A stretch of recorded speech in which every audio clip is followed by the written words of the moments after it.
السلام علیکم دوستو اب اپنے اصل موضوع کی طرف آتا ہوں۔ ترک ڈرامہ دیکھنے کے بعد پاکستانی ڈراموں میں کیڑے کیوں نظر آنے لگے، جبکہ اس سے پہلے وہی پاکستانی ڈرامے پسندیدگی اور ریٹنگ کے نئے ریکارڈز قائم کر رہے تھے۔ اس کی سب سے بڑی اور یادگار مثال میرے پاس تم ہو ہے۔ اگر پاکستانی ڈرامے پر یہ اعتراض ہے کہ یہ رشتوں کا تقدس پامال کر رہے ہیں، تو کیا میرے پاس تم ہو میں رشتوں کے تقدس میں اضافہ دکھایا گیا تھا؟ اگر ناظرین ایسا ہی ازواجی مسائل اور غیر ازواجی غیر اخلاقی تعلقات اور معشوقے دیکھ کر تنگ آ گئے ہیں اور معاشرے پر ایسے ڈراموں سے نہایت برے اثرات مرتب ہو رہے ہیں، تو کیا مہوش اور شہوات جیسے کرداروں نے معاشرے پر مثبت اثرات مرتب کیے تھے؟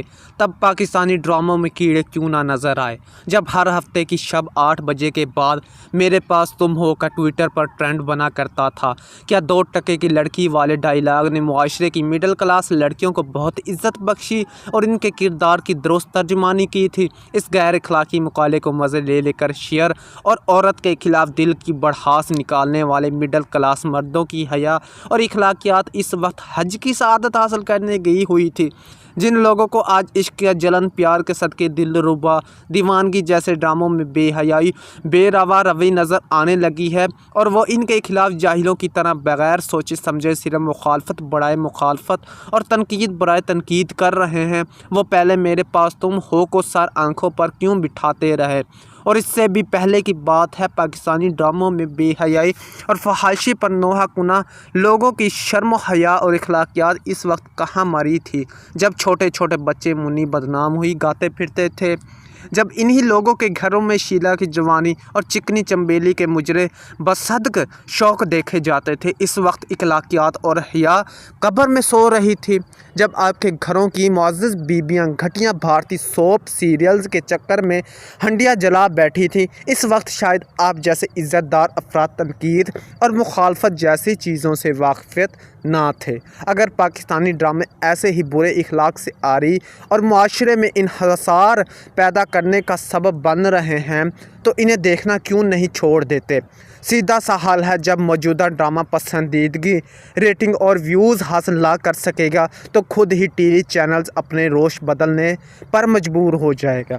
یہاں تو منافقت کی حد ہے، ڈرامہ دیکھنا بھی ہے اور پھر برائی بھی کرنی ہے۔ غالباً ڈرامہ دیکھا ہی اس لیے جاتا ہے تاکہ بعد میں اس کی برائی کی جائے، کیونکہ برائی مخالفت اور تنقید کرنے اور سوشل میڈیائی سکرات بننے کے لیے ڈرامہ دیکھنا بھی تو ضروری ہے۔ پھر ایسے ڈراموں اور یکسانیت زدہ کہانیوں اور کرداروں پر رونا کیسا، جب دیکھے بغیر رہا نہیں جاتا۔ سب سے اہم بات، واٹس ایپ، سوشل میڈیا اور ویب میڈیا کے تھرڈ کلاس سکرات بکرات نما فلسفوں نے کبھی پاکستان اور ترکی میں ڈرامہ پروڈکشن اور میڈیا کے حالات و واقعات کے درمیان پایا جانے والا فرق جاننے کی زحمت گوارا کی ہی نہیں تو اب کر لیں کیا؟ ان لوگوں کو یہ معلوم ہے کہ اسپائنرز بھی ڈراموں کی کہانیوں، کرداروں اور کاسٹنگ پر اثر انداز ہوتے ہیں۔ جن ڈراموں میں بڑے برانڈز کے ملبوسات اور دیگر اشیاء استعمال کی جاتی ہیں، کیا وہ اسپائنرز کرتے وقت کاسٹنگ، کہانی اور کہانی نویس کو نہیں دیکھتے ہوں گے؟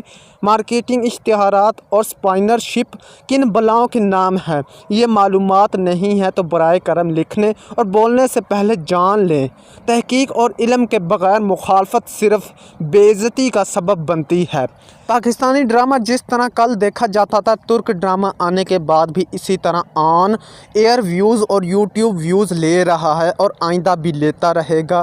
جن کو پاکستانی ڈراموں سے ایسی ہی پریشانی اور تکلیف ہے، وہ اپنے گھروں سے کیبل ہی کیوں نہیں اتروا دیتے؟ اب یہ نہ کہیے گا کہ کیبل اتروا کر ترکی کا ڈرامہ نہیں دیکھ سکیں گے، کیونکہ وہ تو زیادہ تر یوٹیوب پر دیکھا جاتا ہے۔ دوسری بات، ترکی کا وزیر اعظم اور حکومت کبھی اپنی ریاستی ٹی وی چینل پر غیر ملکی مواد نشر نہیں کرے گی، کیونکہ انہیں اپنے ملک کی انڈسٹری کا مفاد عزیز ہے۔ وہ پاکستانی عوام اور حکومت کی طرح جاہل اور جذباتی نہیں، جو اسلام کے نام پر کوئی بھی گھٹیا کوالٹی کا چورن یا منجن خریدنے پر پیسے ضائع کرے۔ یہ اعلیٰ کردار پاکستان کی حکومت اور عوام کو نصیب ہوا ہے۔ غیر ملکیوں کو سر آنکھوں پر بٹھانا، چاہے بدلے میں کوئی تھوکنا بھی گوارا نہ کرے، پاکستانیوں ہی کا خاصہ ہے۔ ترک وزیر اعظم کو ذرا ایک ٹویٹ تو کیجیے کہ انکل، آپ کا اعلیٰ شاہکار ارطغرل غازی ہمارے چینل پر چلایا جا رہا ہے، جس سے آپ کو کروڑوں کی کمائی ہو رہی ہے۔ بدلے میں آپ بھی کچھ کرم فرمائے اور ہمارا بھی ایک آدھ ڈرامہ اپنے چینل پر چلا کر شکریہ کا موقع دے۔ پھر دیکھیے ترکی وزیر اعظم آپ کو جواب میں جو تحفہ بھیجے گا، اسے ترکی کی محبت کی نشانی کے طور پر گلے میں پہن لیجیے گا۔